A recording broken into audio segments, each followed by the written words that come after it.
Hola, mi gente, and welcome to Cuéntame con Sonia Camacho. This short form podcast features the stories of Latinos from our community. From engineers, business owners, students, and so much more, each episode will give you a quick boost of motivation and encouragement before starting your day. I'm your host, Sonia Camacho. Thank you for being here. Now let's get into today's episode. Welcome back to Cuéntame con Sonia Camacho. Today I have a very special guest, Rachel Gomez. Rachel is the creator and founder of the brand Viva La Bonita. Viva La Bonita is a lifestyle and apparel brand embedded in self-empowerment and Latinx culture. I'm so excited to have you on today's show, and I know so many of the listeners are going to recognize your iconic pieces. So thank you again, Rachel, so much for being here, and please give us a little quick bio about yourself. Hi, Sonia. Thank you so much for having me. My name is Rachel Gomez. I was born and raised in the San Fernando Valley. Um, I was raised by my grandparents, and that was really interesting because I definitely being raised by grandparents is a whole different experience when you're raised by your parents, but it was an amazing experience. And a lot of my childhood is what influences the brand, and my experiences growing up with my grandma. I'm a mom. I have a 6-year-old son. So my life is all sorts of crazy. And Viva La Bonita, it's a family operated business, which a lot of people don't know that. We're very small but mighty. I'm excited to be here and to talk with you, Sonia.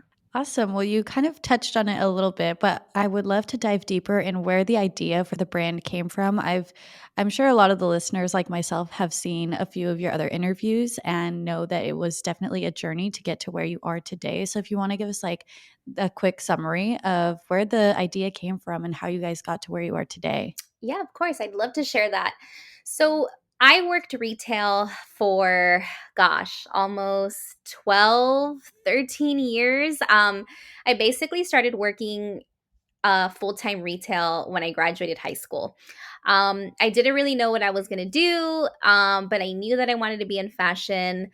I knew somewhat that I wanted to like have my own business because growing up, like that was one of the dreams that was sold to us, like, work hard, have your own thing, that nobody could take away from you. So I started working retail, and as I worked my way up, I got recruited by a company named Tilly's.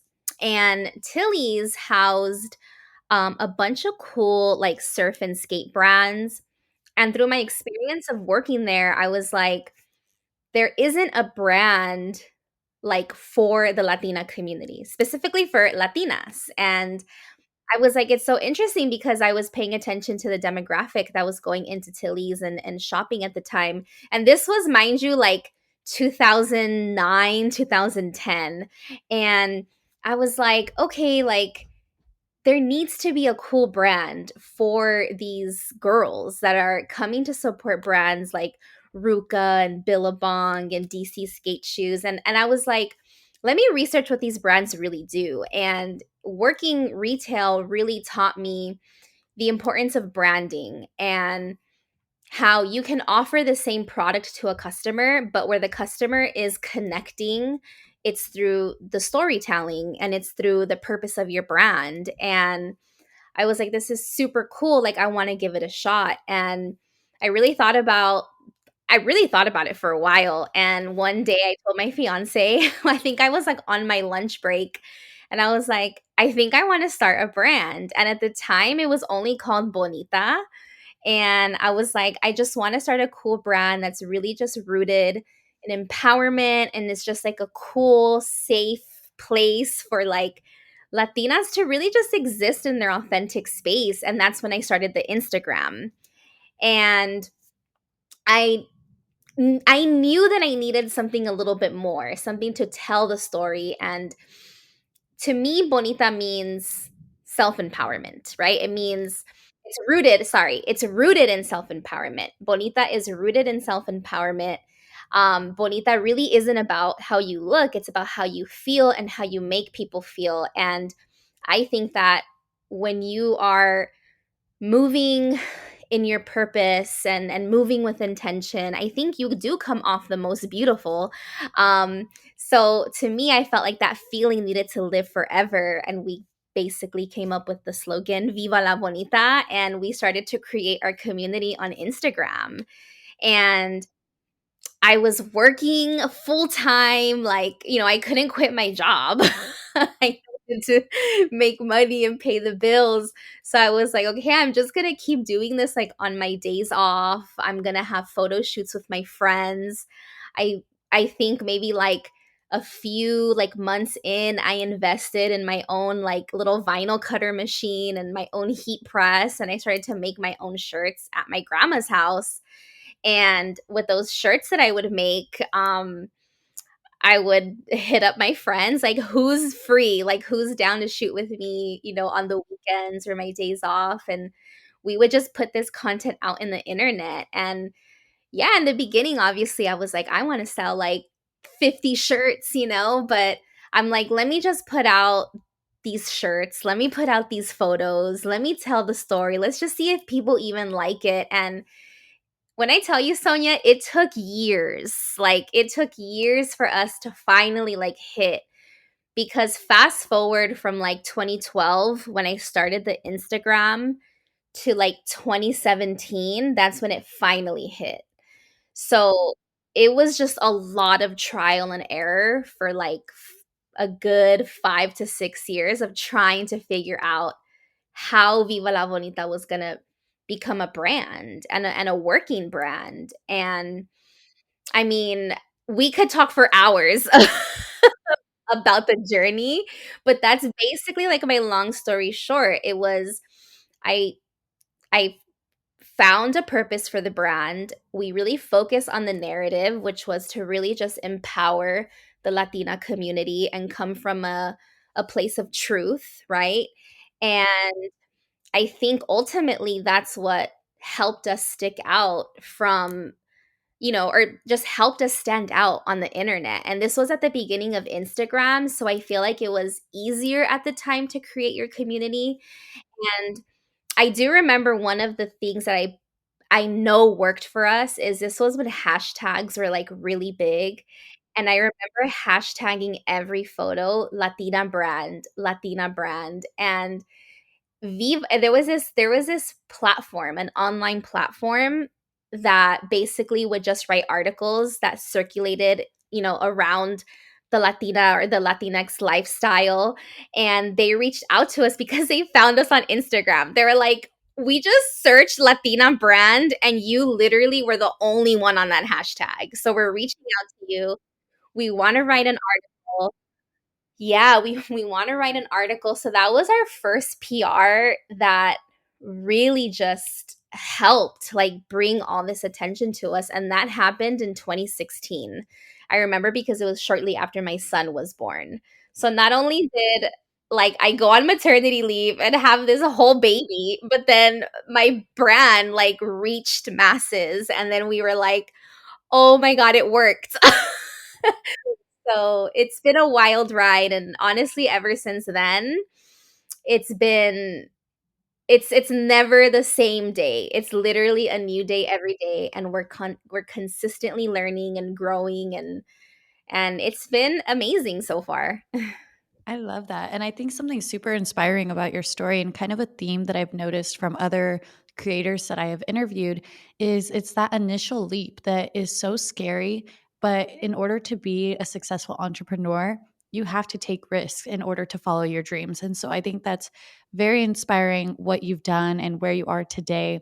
I want to get into any struggles that you've encountered as a Latina in creating a business and a brand. I mean, you touched on the initial movement of it all, Mhm. but were there any points where you felt like giving up and like being an entrepreneur, it's not a great days every day. So if you want to highlight on some of those days where your confidence was pretty low, but you were able to get through that. I think for me, like, my Latina experience, I had nobody to look up to in terms of like doing what I wanted to do. I had no one in my family who was an entrepreneur. I had no one in my family who knew about, investing and just all the things, right, it takes to create a business, let alone a streetwear brand. And I think for me personally, as a Latina who came from a home where all I knew was just work hard, right?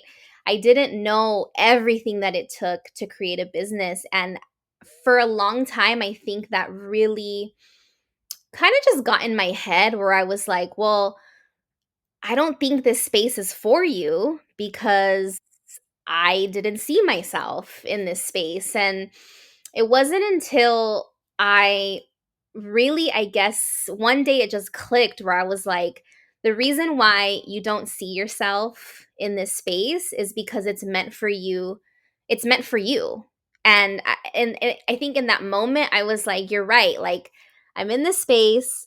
This is my dream, so my dream, I'm the only one in here. So I really just got to make it work and get out of my head and get out of my own way. And, don't be afraid to sacrifice like your days off and your evenings off or mornings, whatever, basically whatever my work schedule looked for that day. I really had to just talk myself out of being afraid of not seeing myself. I think I spent like 80% of my time was spent literally like self-coaching myself to be like, get out of your head, get out of your head. And, I think that was probably one of my personal struggles. And I know that so many people relate to that, especially, depending on your experience. Like, you go into these spaces and you're like, damn, I don't have anybody in my safe space at home or even in my circle of friends who are doing this. Like, I don't think it's for me. And the biggest like epiphany for me was that, where it was like, it's for you. That's why you don't see yourself, because you got to make yourself, right? You got to own the space. Like, this is your journey. Like, you're on it. You're going to do whatever it takes to get it done. And it was just, I had to learn how to tunnel vision, honestly, and just to stop self doubting. That's such good advice, and I can totally relate to it. Como Latina and engineering, like it was such a heavily male dominated industry. I would look around and same thing. Like I would feel that imposter syndrome of, do I belong here? And I was very fortunate to have role models within the home, and so I knew that it was possible. But this is why we do what we do, and representation matters. We share these stories because I feel like a lot of people are going to be so inspired by your episode because they know you, they know the brand, but they don't know like every single little struggle behind it. And some people will probably be like, I can't believe Rachel's ever felt like self doubt or whatever. So I'm just Yeah. so excited that we're able to share that.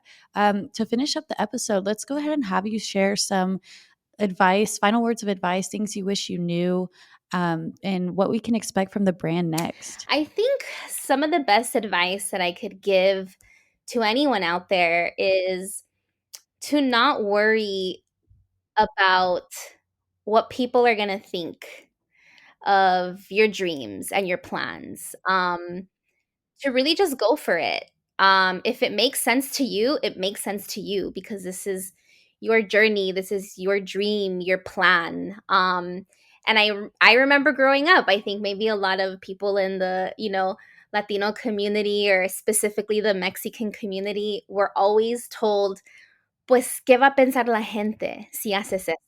And I had to stop staying on that like mindset where I was like, well, what are people going to think? And really just tunnel vision yourself, go for it. If somebody else is doing what you want to do, that's also fine. I think that there's one thing I've learned is that there is room for everyone. Everyone has a purpose, and everybody has the opportunity to make their dreams come true if they choose to take that path. So stay tunnel visioned, keep your head up. You're going to figure it out. You got this. I absolutely love that. I wish we had more time. I feel like you and I could talk forever about the brand and the journey and just motivation as well. I will have all of Rachel's socials linked on this episode, as well as the brand and their website. Definitely go check them out. Thank you so much again, Rachel, for being here. And I will talk to you guys on the next episode. Follow the podcast on all social platforms at Cuéntame con Sonia Camacho.